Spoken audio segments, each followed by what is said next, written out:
Este material didático é parte do conteúdo da disciplina Iniciação à Pesquisa Científica 2 da Faculdade de Medicina da UFMG e deve ser utilizado apenas neste contexto. O nosso assunto de hoje são as variáveis categóricas e como descrevê-las. Antes de falar das variáveis como um elemento vital para a análise estatística, vamos falar como esse assunto se insere no contexto da saúde. O pensamento clínico é aquele que, sensibilizado pela teoria e com base científica, irá prover inteligibilidade aos dados clínicos coletados na prestação de cuidados. Fundamentado por informações confiáveis e pelo raciocínio clínico, o profissional de saúde estará melhor preparado para tomar decisões. Os dados de saúde são coletados nas pesquisas científicas e também são adquiridos ao longo da prestação de cuidados por diferentes profissionais, técnicas e cenários, quando esse profissional, aliado à prestação de cuidado, faz os seus registros. Em quaisquer dos dois propósitos, ciência ou prestação de cuidados, esses dados podem gerar informação útil e até conhecimento novo com o apoio da estatística. O pensamento estatístico envolve a análise de variáveis dentro de contextos de interesse. A saúde é um deles. Dados ou variáveis para estatística, quando bem coletados e analisados, são armas poderosas a favor da solução de problemas coletivos e individuais em saúde. O pensamento computacional tem se juntado a esse contexto mais recentemente, transformando em dígitos computáveis grandes volumes de dados clínicos. A importância de mais esse elemento possui implicações práticas, pois a forma como os dados são obtidos influencia na interpretação das informações que são geradas por eles. Mas o que são variáveis? As variáveis são observações que buscam representar um contexto de forma que possamos analisá-las matematicamente.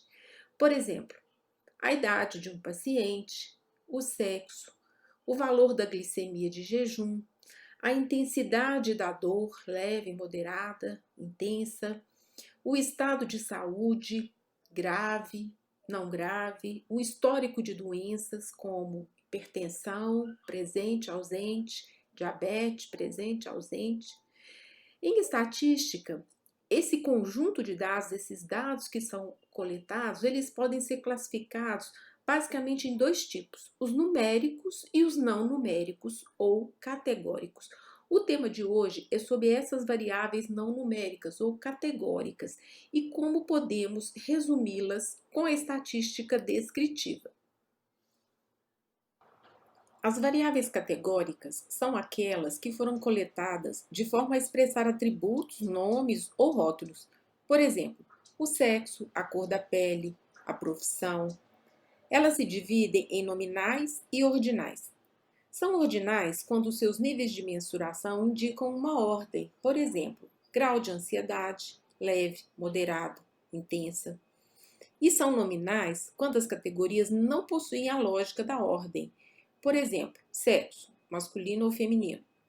Quando suas classes só possuem duas opções, são chamadas de nominais dicotômicas. Mas para ser categórica, nem sempre a variável é desprovida de um número. O número de um prontuário hospitalar, o CPF, a carteira de identidade, são indicadores numéricos, mas na verdade são rótulos. E eles não podem ser resumidos pela média e desvio padrão, como no caso das variáveis quantitativas. As variáveis categóricas são resumidas expressando uma contagem ou uma proporção. Veja nessa imagem, à direita, um único paciente, à esquerda, uma base de dados em um software estatístico. Cada linha representa um caso e cada coluna uma variável. Os dados aqui inseridos isoladamente não dizem muito a respeito da situação geral de todos os indivíduos representados nessa base. Essa paciente, provavelmente, representa apenas uma das linhas dessa base de dados. Para analisar esse conjunto, precisamos descrever estatisticamente as variáveis, uma a uma. E essa é geralmente a etapa inicial de uma análise estatística mais complexa, que geralmente vem a seguir. Agora, vamos falar das medidas resumo das variáveis categóricas.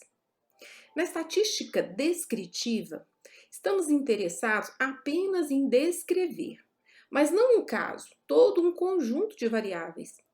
Isso inclui quantas são as suas características matemáticas. As variáveis categóricas, elas são geralmente resumidas por contagem. Contagem simples, que chamamos de frequência simples, frequência relativa, que é uma proporção, é a frequência simples dividida pelo total, e frequência acumulada. Veja esse exemplo retirado do boletim matinal da Covid-19 da Faculdade de Medicina da UFMG. A variável categórica nesse caso é testar positivo para Covid, confirmado então a doença por um teste laboratorial. O número de casos novos representa então a medida resumo frequência absoluta no dia 25 de julho. O número de casos acumulados ao longo do tempo, confirmados, recuperados e óbitos acumulados, são, portanto, representações acumulativas de dados dia a dia. Agora veja a diferença da medida resumo quando ela é apresentada na forma de uma frequência relativa. Ela expressa uma proporção. Nesse caso, em que nós temos a frequência de mortes por Covid por milhões de habitantes em diferentes países, esse tipo de informação é obtida a partir de uma variável categórica, no caso, morte por Covid, ajustada pelo número de habitantes do país. Isso facilita e permite a comparabilidade entre cenários. Nesse gráfico de barras, nós vemos que até o dia 22 de abril, o cenário apresentado aí entre os vários países mostra um número que permite uma comparação entre esses países. O número de mortes em cada país foi dividido pela população desse país e multiplicado por 1 milhão. Até parece que o Brasil está muito bem, não é mesmo? Mas nesse momento, em abril, a disseminação da doença só estava começando. Para isso, então, nós chamamos a atenção de que mesmo o dado representado adequadamente em uma ilustração não deve ser analisado fora de seu contexto.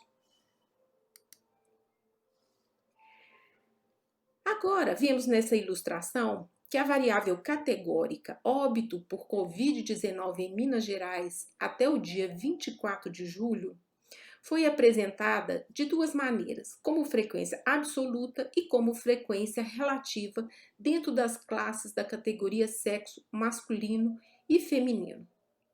Do total de contagem de óbitos nesse dia, nós temos 2.315 pacientes, dos quais 1.088 eram mulheres e 1.227 eram homens. Portanto, esses números são contagem simples, são as frequências absolutas.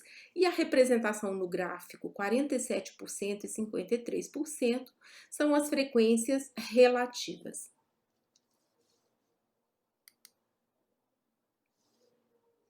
A frequência relativa é também uma probabilidade. Lembre-se que a probabilidade é o número de possibilidades de um evento dentro do total de possibilidades. Então, assim, da mesma maneira que nós podemos dizer que a probabilidade de sair o número 3 em um dado jogado ao acaso é 1 dividido por 6 faces, ou 16,7%, nós podemos dizer também que a probabilidade de uma pessoa que foi a óbito por Covid em Minas Gerais ser do sexo feminino é de 47%. Essa descrição estatística de um conjunto de dados aparentemente simples é muito utilizada. Quando empregada dentro de um contexto e mantendo uma visão crítica sobre as medidas resumo e o que elas representam no mundo real, a análise de frequência pode ser muito útil e vem sendo largamente empregada nos indicadores de saúde e no controle da pandemia. Uma outra coisa importante nesse assunto da representação descritiva é saber interpretar as ilustrações corretamente. As variáveis categóricas, quando resumidas, podem ser apresentadas em tabelas ou em gráficos. Agora, com esses conhecimentos básicos, você já é capaz de ler e interpretar corretamente uma tabela descritiva de variáveis como essa, que foi retirada de um artigo científico. Essa tabela apresenta de forma descritiva as variáveis categóricas tabagismo, sedentarismo e sobrepeso dentro de um grupo de pacientes com diabetes mellitus tipo 1 e pacientes com diabetes mellitus tipo 2 e total. Veja que ela traz o número absoluto n, ou a frequência absoluta, e a frequência relativa para cada uma das variáveis na ocorrência sim e na ocorrência não. Agora veja essas representações gráficas. As formas de apresentação gráficas de variáveis categóricas são inúmeras. Aqui nós podemos ver um gráfico de setor ou de pizza à esquerda e um gráfico de barras à direita. No gráfico de setor, você se lembra que falamos há pouco? O número de óbitos por Covid-19 em Minas Gerais foi distribuído por sexo. Nessa representação, o total deve somar 100, pois as categorias masculino e feminino são excludentes e formam parte de um todo. Portanto, um gráfico de setor só pode ser utilizado assim para representar as partes de um todo de forma que somem 100%. Já no gráfico de barras à direita, a frequência de lavagem de mãos com frequência obtida em um questionário foi apresentada em 3 barras. A primeira barra é o grupo total e 84,6% é a frequência com que todos os respondentes do questionário afirmaram realizar a lavagem de mão com frequência.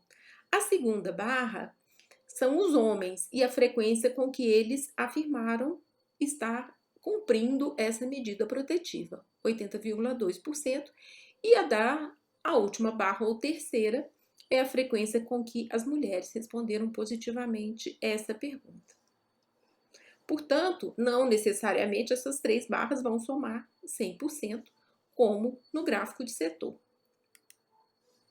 E, finalmente, esse é um gráfico de frequência absoluta, frequência acumulada. Ele recebe um nome especial, é chamado de gráfico de Pareto. Ele ilustra locais de acidente de trabalho em uma construção civil obtidas num estudo. No eixo X, nós temos os locais de acidente.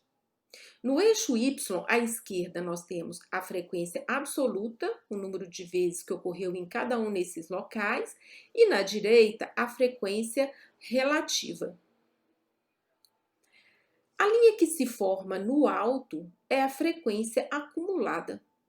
Ela traz progressivamente a soma da frequência das categorias anteriores. Assim, por exemplo, podemos dizer que 50% dos acidentes de trabalho na construção civil ocorreram no ambiente civil ou em andaime.